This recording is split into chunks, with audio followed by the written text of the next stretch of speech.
से होंगे। वेलकम करता हूं आपको अपने आज के नए व्लॉग में। मेरे दोस्तों, आज बात करने जा रहा हूं स्पेन के हवाले से। आप सब लोगों को पता था कि 20 मई के बाद से स्पेन जो है अपनी वीज़ा इमिग्रेशन पॉलिसीज़ जो है वो मज़ीद नरम करने जा रहा है।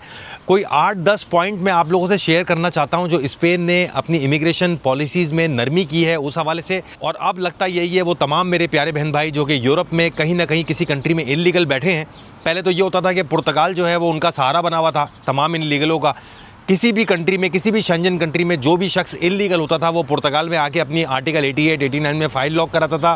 2-2.5 साल का अरसा रुकता था और फिर यहाँ रेजिडेंस कार्ड लेकर वो पासपोर्ट तक पहुँचता था, यहाँ लीगल हो जाता था।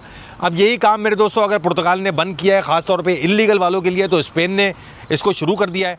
क्या इमिग्रेशन में चेंजेस लेकर आए ये, क्या नए इनके पॉइंट्स हैं, कुछ 6-8-10 पॉइंट आप लोगों से जिक्र करूँगा, आप लोगों को बताऊँगा कि अब किस लिहाज से ये लोग नरमी करने जा रहे हैं। तो आए वीडियो शुरू करते हैं। मेरे दोस्तों, पॉइंट नंबर 1 इनका ये आया है इमिग्रेशन में कि स्पेन जो है वो अपने इमिग्रेशन और वर्क परमिट में बहुत बड़ी चेंजेस करने जा रहा है, बहुत आसानियां करने जा रहा है। और सबसे पहले बड़ी आसानी ये है कि नॉर्मली जब आप जॉब सीकर वीज़ा अगर स्पेन का लेते थे तो वो पहले आपको 3 महीने से लेकर 6 महीने तक मिला करता था। जब आप स्पेन में आते थे अगर आपको नौकरी नहीं मिलती थी तो आपको डर होता था कि आपको वापस जाएंगे।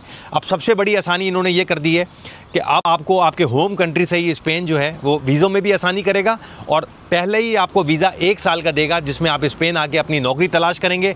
और जब आपको नौकरी मिल जाएगी तो उसका जो एक्सटेंशन है वो उसकी एक्सटेंशन 4 साल तक जाएगी। अच्छा, दूसरा पॉइंट मेरे दोस्तों मैं आपको बताऊंगा, ये फैमिली रीयूनियन का है। पहले स्पेन में होता ये था कि अगर आप लोग वहाँ पे आप लोगों के पास रेजिडेंस कार्ड है स्पेन का और आप अपनी फैमिलीज़ को यानी कि बच्चों को बुलाना चाहते हैं और वो 21 साल से बड़े हो गए, या यहाँ पुर्तगाल में भी यही मसला है, तो आप अपने बच्चों को बुला नहीं सकते थे क्योंकि वो इंडिपेंडेंट में शो हो जाते थे। अभी नए कानून के मुताबिक जो कि 20 मई से इनका कानून स्टार्ट हुआ है उसमें 26 साल तक का जो बच्चा है, जो 26 से नीचे है, पहले 21 साल था, अब 26 से नीचे इन्होंने कर दिया है कि 26 साल से नीचे के बच्चों को अगर आप ये शो कर देते हैं कि वो आपके डिपेंडेंट हैं तो आप आराम से उनको स्पेन बुला सकते हैं। दोस्तों, अगले पॉइंट की तरफ चलते हैं। अगला पॉइंट जो इनके कानून में चेंजिंग आई है वो ये है कि अगर आप अपनी फैमिली के साथ स्पेन में रह रहे हैं तो अब आप लोगों को 5-5 साल के कार्ड दिए जाएंगे।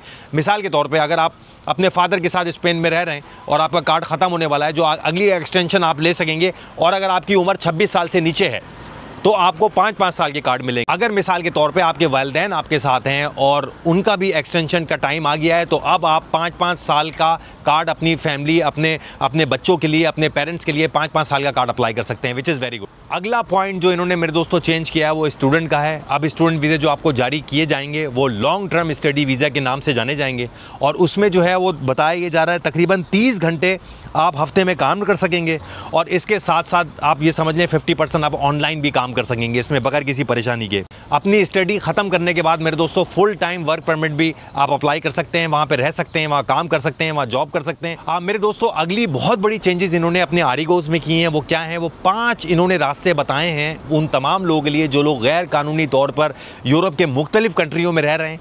अगर वो स्पेन आ जाते हैं तो 5 रास्ते उनके पास होंगे अपने आप को लीगल कराने के लिए। वो रास्ते क्या हैं वो आप लोगों से डिस्कस करता चलूँ। तो सबसे पहले इनका जो आर्टिकल है उसके ऊपर बात करते हैं मेरे दोस्तों, सोशल आरिगो। सोशल आरिगो क्या है? आपका स्पेन में कोई भी कानूनी रहने वाला ख़ानदान से ताल्लुक़ अगर रखता है तो वो आपको वहाँ पर लीगल करा सकता है। दूसरा इनका जो आर्टिकल है मेरे दोस्त, सोशल लॉ आर्टिको, ये थोड़ा स्पेनिश लैंग्वेज है तो शायद मेरी ज़बान पे सही आ नहीं रही। आपके पास कम से कम 20 घंटे का काम का कॉन्ट्रैक्ट होना चाहिए।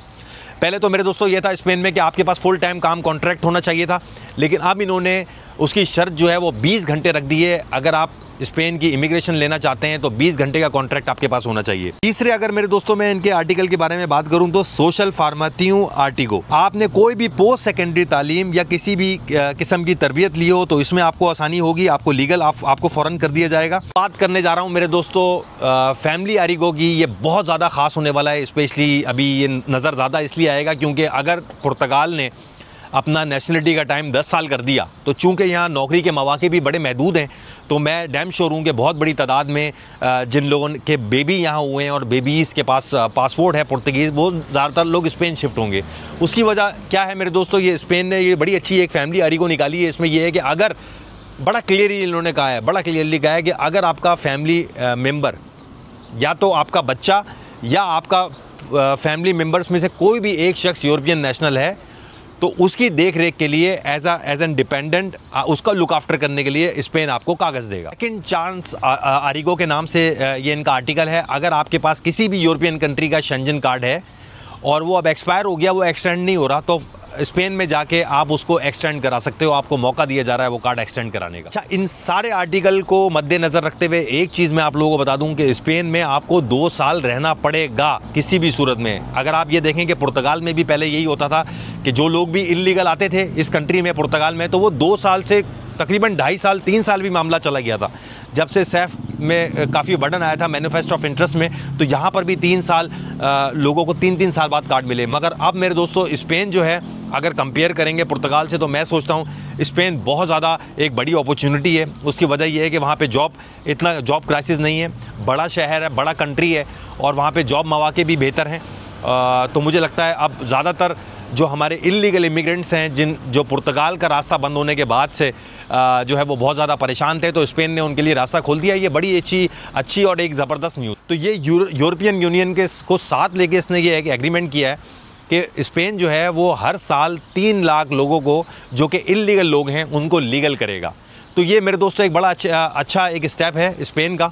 और मुझे आज भी याद है कि किसी ज़माने में स्पेन ने एक बिल्कुल ओपन इमिग्रेशन खोली थी, और उस ज़माने में मुझे ये भी याद है कि जो आता था वहाँ पे इमिग्रेशन आसानी से हासिल कर रहा था, और बहुत बड़ी तादाद में लोगों ने स्पेनिश पासपोर्ट्स लिए। तो मेरे दोस्तों आज भी अगर आप मुझे बोलेंगे कि कंपैरिजन करें स्पेन का और पुर्तगाल का, तो मैं पुर्तगाल को ज़्यादा नंबर इसलिए दूंगा क्योंकि ये वो कंट्री है कि माना यहाँ पे नौकरी के वसाइल जो हैं वो बड़े महदूद हैं, मगर ये कंट्री आपको 5 साल यूँ गुजरता है, ये 5 साल बाद आपको जो है वो परमानेंट कार्ड दे देता है, आप पासपोर्ट अप्लाई कर सकते हैं। अब जो नए कानून जो अभी रिसेंटली लास्ट टाइम इनका चेंज हुआ था, उस हवाले से माना वो 1-2 साल लगाता है, लेकिन कम से कम दिल को ये सुकून होता है कि यार हमने नेशनलिटी अप्लाई कर दी है, अब 1.5-1.5 साल में आ ही जाएगी।